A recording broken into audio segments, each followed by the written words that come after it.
আপনাদের মাধ্যমে প্রশাসনের কাছে প্রতিফলন হবে, সেটা হোক স্বচ্ছতার ভিত্তিতে। আমরা অবশ্যই স্বচ্ছতার ভিত্তিতে নির্বাচনের জন্য আমরা প্রশাসনকে সর্বোচ্চ সহায়তা করে যাচ্ছি, সামনের দিনও করে যাব। ডাকসু নির্বাচন, তারপরে আপনি জাহাঙ্গীরনগর বিশ্ববিদ্যালয়ে আপনার নির্বাচন কমিশন পর্যন্ত নিজেকে সেখান থেকে সরিয়ে নিতে বাধ্য হয়েছে। এবং আপনি বেল কাণ্ড দেখেছেন তো জাহাঙ্গীরনগর বিশ্ববিদ্যালয়ে, আপনি বেলকাণ্ডের উপরে বেল বাসানো হয়েছে, তারপরে কারচুপি যখন বেলের শব্দ যখন শোনা হয়েছে সংশ্লিষ্ট আইন শৃঙ্খলা বাহিনী বা যখন গিয়েছে মেয়েদের হলে এরকম কারচুপি দেখেছি। আমরা ঢাকা বিশ্ববিদ্যালয়ে সেই আপনার ডিজিটাল করার ক্ষেত্রে একই বুট আমরা বিভিন্ন সামাজিক যোগাযোগের মাধ্যমে আপনারা দেখেছেন।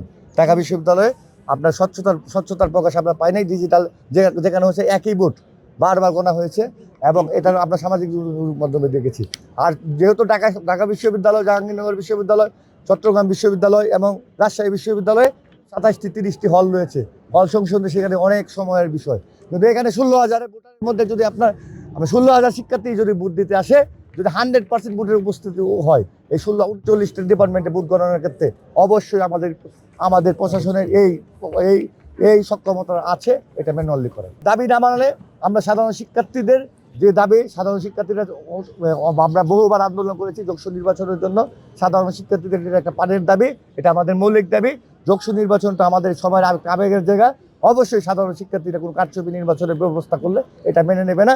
আমরা সাধারণ শিক্ষার্থীদেরকে নিয়ে অবশ্যই বিনামূল্যে নির্বাচনের জন্য আমরা প্রশাসনকে বারবার দাবি জানিয়ে আসছি।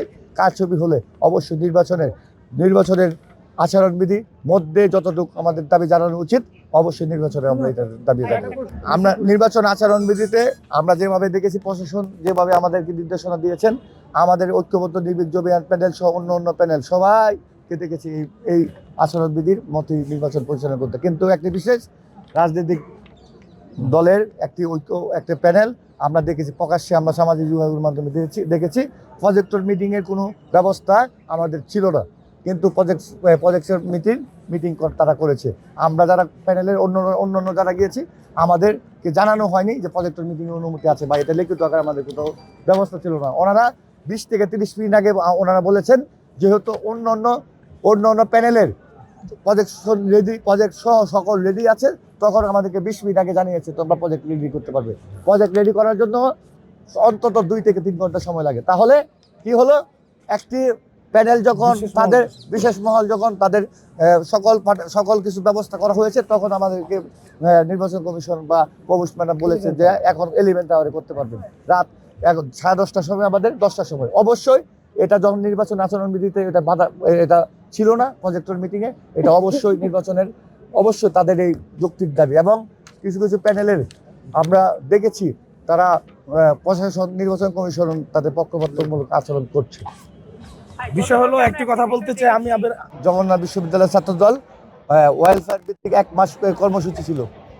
এই কর্মসূচির হাতে আপনারা দেখবেন সেখানে মেধাভিত্তিক একটা কর্মসূচি ছিল।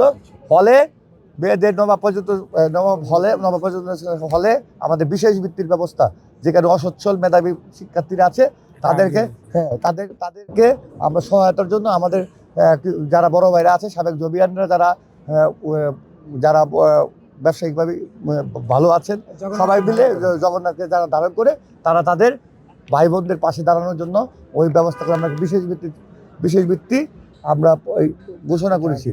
এই ঘোষণাকৃত বিশেষ বৃত্তির অর্থ আমরা আমাদের দেওয়া হয়েছে, ওইটারই আপনারা সামাজিক যোগাযোগ মাধ্যমে এসেছে। আমাদের জিএস এবং এজিএস অলরেডি আপনাদেরকে বলেছে।